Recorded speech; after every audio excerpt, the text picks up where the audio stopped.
থেকে চাঁদপুর যাওয়ার পথে নদী পথের এই দৃশ্য অত্যন্ত সুন্দর। সুন্দরঘাট থেকে লঞ্চযোগে চাঁদপুর যাওয়ার এই দৃশ্য বর্ষাকালে নদীর অপরূপ সৌন্দর্য। নদীতে প্রচুর পানি, ঢেউ ঢেউ আছে অনেক। নদীতে এরকম ঢেউ না থাকলে মজা লাগে না। বন্ধের মধ্যে সুযোগ পেলে এই নদী পথে ট্যুরটা সকলেরই ভালো লাগে এবং মনে আনন্দ দেবে, প্রশান্তি আসবে। অল্প সময়ের একটা ট্যুর ঢাকা থেকে চাঁদপুর যাওয়া লঞ্চে বেশ রোমাঞ্চকর এবং আরামদায়ক। তাই সুযোগ পেলেই আমরা এই ধরনের ট্যুর করি প্রায়।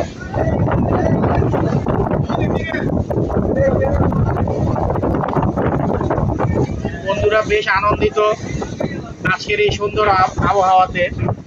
হ্যালো